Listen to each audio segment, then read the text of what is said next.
77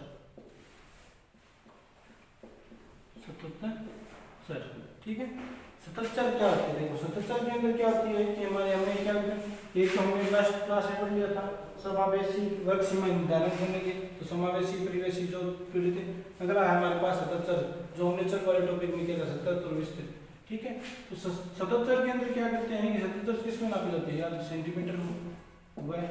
या फिर किस में होती है केजी में होनी चाहिए, या तो ये क्या होना चाहिए कोई निश्चित मापन केंद्र होना चाहिए, या तो सेंटीमीटर होती है या फिर क्या सकती है केजी के अंदर होती है, ठीक है। अब देखो इसको करने का तरीका क्या होता है, देखो 77 क्या होती है, ये हमने एक एग्जांपल किया था विस्तृत चर का जिसके अंदर हमने जो विस्तृत चर होती है ना उसके अंदर हमने क्या पढ़ा था कि वो चर विविध चर के अंदर हमने क्या पढ़ा था कि जिसके अंदर क्या होता है मान एग्जिट करते हैं, जैसे मान लो एग्जिट का मतलब क्या होता है कि 26 से हम 28 ये दे सकते हैं क्योंकि इसके अंदर 27 मान आ जाता है एक, लेकिन अगर हम इसके अंदर क्या दे सकते हैं 26 से 27 नहीं दे सकते, क्यों नहीं दे सकते कि इसके बीच में जो मान आएगा वो क्या आएगा इसके अंदर पॉइंटों के अंदर आएगा, जैसे मान 26.5, तो हम क्या कर सकते हैं इसको पॉइंटों के अंदर नहीं ले सकते, कौन से चर के अंदर विविध चर के अंदर। और 77 के अंदर मैंने क्या बताया था कि 77 के अंदर हम कोई सा भी मान ले सकते हैं, इसके अंदर कोई जरूरी नहीं है कि पॉइंटों के अंदर भी जा सकते हैं और सीधा भी आ सकता है, ठीक है। तो हम क्या करते हैं दो चीज लेते हैं, देखते हैं हम इसका एग्जांपल के रूप में सॉल्व करते हैं आई रुपए में और एक लेते हैं हम कर्मचारी,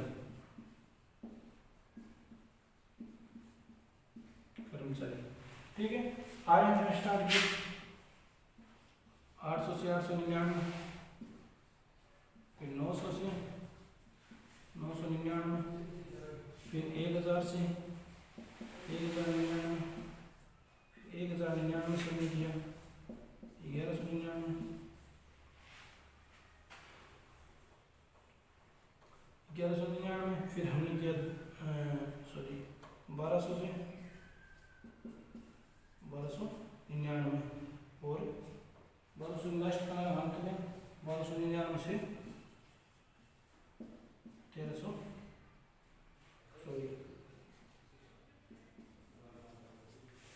से हमने कर लिया 1399, ठीक है। अब इसके अंदर कर्मचारी कितने हैं, आए कितने 800 से 899 से आए कितने 50 व्यक्ति के आए, उसके बाद में कितने व्यक्ति के आए, ठीक है। इसमें कर्मचारी 50, इसमें कर्मचारी कितने 100, उसके बाद में 200 कर्मचारी इसके अंदर दूसरे के अंदर 150,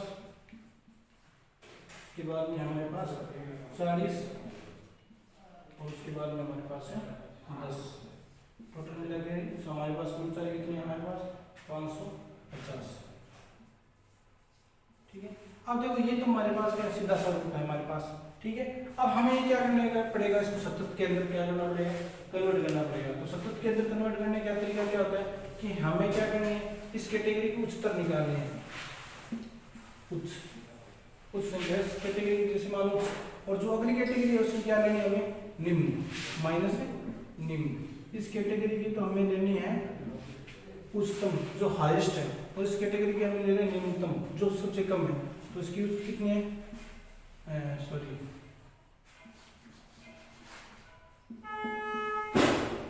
निम्न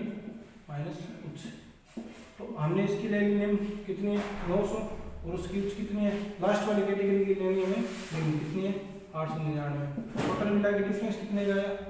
1 का आया। तो देखो इसके अंदर दोनों के अंदर डिफरेंस चल रहा है हमारे पास 1 का, हमें क्या करना पड़ेगा इन सबको क्या करना इक्वल करना पड़ेगा, तो इक्वल करने के लिए हमारे पास कितना है इनके अंदर डिफरेंस 1 का,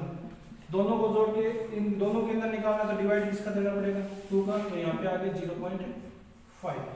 आंसर कितना आ गया हमारे पास 0. हमें क्या करना पड़ेगा इक्वल करना पड़ेगा इनको, क्योंकि यहाँ पे क्या है नंबरिंग का चेंज आ रहा है, तो नंबरिंग का कितना चेंज आ रहा है 1 आ रहा है, दोनों नंबर के अंदर आ रहा है, तो मतलब दोनों नंबर के 2 का डिवाइड करेंगे तो कितना आ जाएंगे हमारे पास 0.5 आ जाएगा। अब देखो इसको करने का रूल क्या होता है कि हमें क्या करना पड़ेगा, जो ये संख्या है इस संख्या के अंदर हमें क्या करना है, जो फर्स्ट संख्या है निम्न संख्या बोलते हैं इसको, जो निम्न है उसमें हमें क्या करना पड़ेगा, निम्न के अंदर क्या करना पड़ेगा हमेशा माइनस करना पड़ेगा, मतलब घटाना पड़ेगा,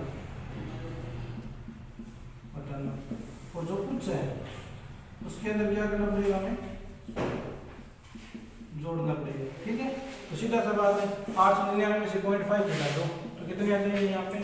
799.5 और इसके अंदर हमारे पास 0.5 क्या कर दो जोड़ दो तो यहाँ पे आ जाएगा 899.5, ठीक है। अब यहाँ पे क्या कर देंगे वापस इस कैटेगरी में एक घटा देंगे तो यहाँ पे कितने आ जाएंगे 899.5 और यहाँ पे कितना है एक, यहाँ पे एक कम हो जाएगा, सॉरी यहाँ पे एक बढ़ जाएगा तो यहाँ पे आ जाएगा 999.5। ऐसे करके क्या चलता रहेगा, यहाँ पे ये आगे आ जाएगा 999.5 और वो वाला क्या हो जाएगा, उसके बाद में क्या 1000 है तो 1099. इधर वाली संख्या बढ़ रही है और इधर वाली संख्या को क्या कर दो आप लोग कम कर दो। ये होता है हमारे पास 77 नहीं है क्योंकि ये क्या इक्वल नहीं है हमारे पास 800 से 899, तो इसको हम इक्वल करने के लिए क्या करना पड़ेगा, एकदम विस्तृत रूप में लेने के लिए हमें क्या करना पड़ेगा, इसको उतने में से उसको घटा देंगे तो जो आंसर आएगा हमारे पास 1 इन दोनों का डिफरेंस आएगा, उस डिफरेंस के अंदर उन दोनों संख्या को डिवाइड कर देंगे 0.5। तो जो निम्न है उसके अंदर हम क्या कर देंगे सब्ट्रैक्शन कर देंगे, घटा देंगे और जो उच्च है उसके अंदर जोड़ देंगे ताकि क्या हो जाएगा सारा का सारा क्या हो जाएगा मैट्रिक क्या हो जाएगी इक्वल, क्योंकि ये दोनों क्या होने लग जाएंगे आपस में मैच। ये होता है 77। अगला है हमारे पास सोचना की हानि। सोचना की हानि मैंने बताया था लास्ट क्लास में, ठीक है। अब देखो सूचना की हानि क्या होती है कि जब अप्रस्तुत आंकड़े जो खंडे दिखे हुए रहते हैं आंकड़े इन सबको आंकड़ों को क्या करता है विस्तृत रूप से लेते हैं, मतलब सबको सी ढंग से करते हैं, तो उस समय क्या हो जाता है कि हमारे पास कोई ऐसी चीजें होती हैं जो हमारे पास क्या हो जाती है छूट जाती है, या फिर हमें क्या होता है आंतरिक क्या होती है आंतरिक छूट जाती है, उन्हें हमें क्या होता है पता नहीं होता, या फिर सूचना की उसके अंदर हमें डिटेल के अंदर क्या होती है दिक्कत होती है। जैसे मान लो डिटेल के अंदर हम क्या डिफाइन कर सकते हैं, जैसे मान लो कि हमने कोई आंकड़े लिए एक क्लास ले ली, जैसे मान लो 20 से लेकर वो 30 की, इस क्लास के अंदर क्या करेंगे वर्गीकृत करेंगे 12 पार्ट लगेंगे। तो इस क्लास के अंदर जैसे मान लो कि इस क्लास के अंदर जैसे 26 भी आता है, 27 भी आएगा, 22 आएगा और जैसे 21 भी आ गया और 29 भी, ये सारे आंकड़े आ गए इसके अंदर। तो इसके अंदर आप जो ये क्या है अलग अलग आंकड़े, अब इसको ना हम क्या करेंगे 12 पार्ट के अंदर ऐसे थोड़ी इनको ऐसे लिखेंगे, हम क्या करते हैं सिर्फ क्या लिखते हैं 12 पार्ट के अंदर कि 20 से लेकर 30 तक कितने आंकड़े 5 आंकड़े, तो इसको हम ऐसे लिखते हैं 5 आंकड़े। लेकिन इसके अंदर अगर हमें क्या हमें सिर्फ इतना ही पता है कि 20 से लेकर 30 तक आंकड़े कितने 5, लेकिन इसके अंदर ये इतना पता थोड़ी चल सकता है कि हमारे पास 26 कितने बार है, या फिर 22 कितने हैं, या फिर 21 कितने हैं, 29 कितने हैं। तो इस समय क्या होती है हमारे पास सूचना की क्या होती है, इस वजह से क्या करते हैं हम आंकड़े को क्या करते हैं सही ढंग से तो कर देते हैं, लेकिन क्या होता है कि 12 पार्ट के अंदर हम कोई चीज को डिटेल से लिख नहीं सकते। जैसे मान लो 20 से लेकर 30 तक हमारे पास इतने आंकड़े हैं, ठीक है। हम बार बार के अंदर इन आंकड़ों को सीधा तो शो करेंगे नहीं, हम क्या करेंगे सीधा लिखेंगे 5 या 6 या 7 जितने भी आते हैं उनको लिखेंगे। तो हमें ये तो पता है कि 20 से लेकर 30 तक कितने आंकड़े, लेकिन हम ये बता सकते हैं थोड़ी है कि भाई 26 कितनी बार है, या 27 कितनी बार है, 22 कितनी बार है। तो इस वजह से क्या होती है हमारे पास सूचना की क्या होती है हानि, इस वजह से होती है। अगला पॉइंट हमारे पास इसके अंदर है असमान वर्गों।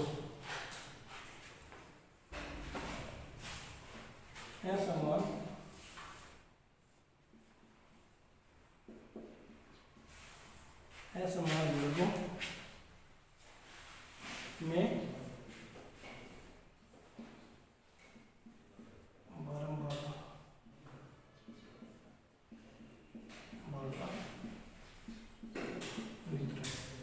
असमान आंकड़ों में बारंबार का वितरण का मतलब हो गया असमान। इतनी देर जो हम कर रहे थे क्वेश्चन उस लगभग क्वेश्चन क्या होते हैं समान के होते हैं, लेकिन कुछ क्वेश्चन के होते हैं असमान के भी होते हैं।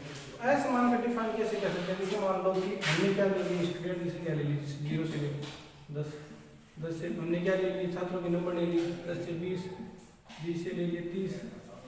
से 40 से 50 से 60 से 70 से 80 से 90 और 90 से 100।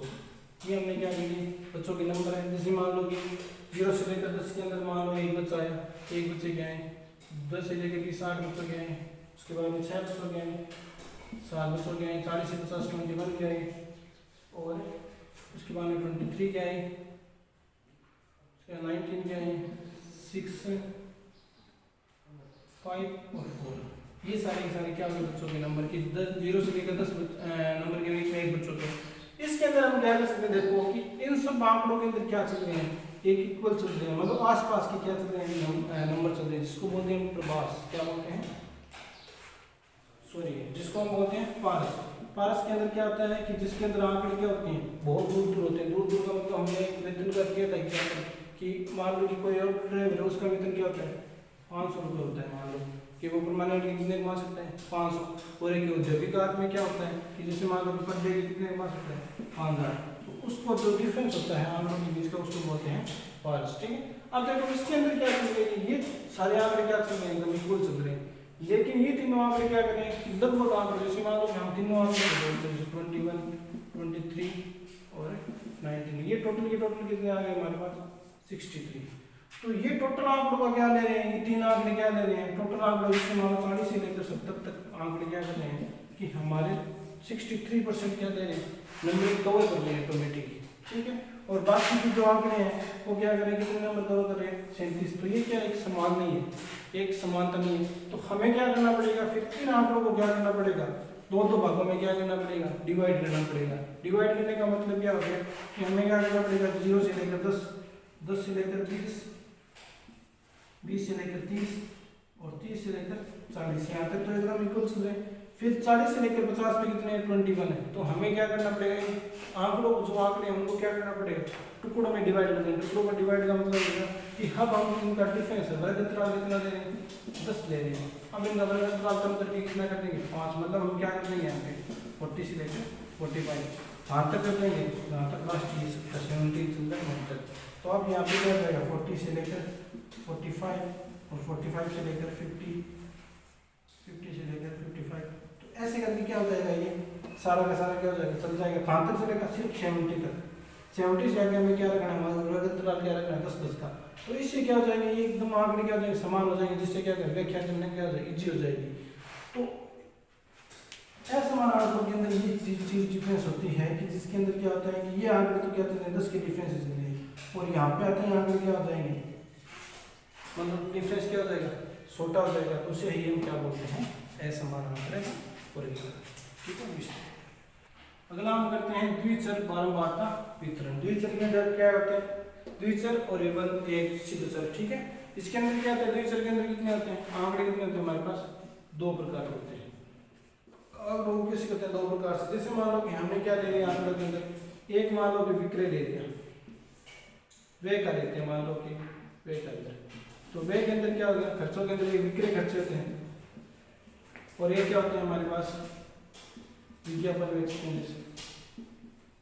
हमने क्या किया, इन दोनों आंकड़ों में क्या करना है, हमें बायोडाटा निकालना है। तो ये क्या हो गया द्विचर। अगर हमें क्या करना पड़ता है, एक का ही निकालना पड़ता तो ये क्या होता है, सिर्फ विक्रय के अकॉर्डिंग निकालते, या फिर हम क्या निकालते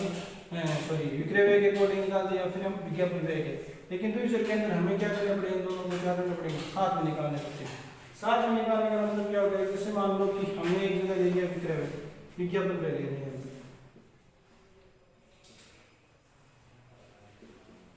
ठीक है। विज्ञान जैसे मान लो हमने ले लिया 60 से लेकर 65, 65 से लेकर 70, 70 से लेकर 75 और 75 से लेकर हमने ले लिया 80।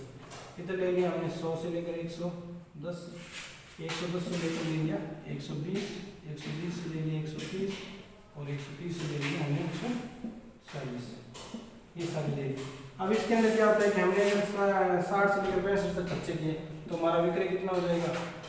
जैसे मान लो कि एक आ गया, मान लो कि हम क्या करते हैं इसके अंदर कि 20 फैक्ट्रियों की कोऑर्डिनेशन करते हैं, 20 फैक्ट्रियों के अंदर क्या करते हैं, कोडिंग करते हैं। तो अगर कोई फैक्ट्री क्या करती है 60 से 65 के बीच में करती है, तो उसका विक्रय कितना हो जाएगा, एक हो जाएगा। एक फैक्ट्री क्या करेगी 100 से लेकर 110 कमाएगी, अगर वो खर्चे करती है 60 से लेकर 65, और जिसमें 100 फैक्ट्री क्या होती है उसके अंदर 110 से 120 कमा लेगी। अगर कोई करती है एक्स्ट्रा एक्सपेंडिचर 65 से लेकर 70 करती है, तो जिसके अंदर ये क्या जाएगी 3 हो जाएगा, ये क्या जाएगा 2 आ जाएगा, और ये क्या जाएगा 1 आएगा। 3 का टोटल मिला के आ गया हमारे पास, यहाँ पे आ गया टोटल ये कितने, अगर इनके 60 से लेकर 65 तक खर्चे हो रहे हैं, तो ये 1 और ये 2 टोटल मिला के कितने कर देंगे 3। ये कितने करते हैं, ये कितने कमाएगी फैक्ट्री, एक लेकर 65 से लेकर 70 तक कर दिए, तो 110 के बीच में, और 120 से लेकर 130 के बीच में कितने हैं 2, और 130 से लेकर 40 के बीच में कितने करिए 1। तो ऐसे करके हमें क्या करना पड़ेगा, आंकड़ों का क्या करना पड़ेगा, दोनों को साथ में लेके क्या करना पड़ेगा अकॉर्डिंग होता है। इस चैप्टर का ये यहाँ पे किस तरीके से नहीं है, इस चैप्टर को हम अध्याय नंबर 8 तैयार करना जो पार्ट नंबर उसके अंदर इसको विस्तृत रूप दिया हुआ है, उसके अंदर हम क्या करेंगे, इसको सोल्व करेंगे।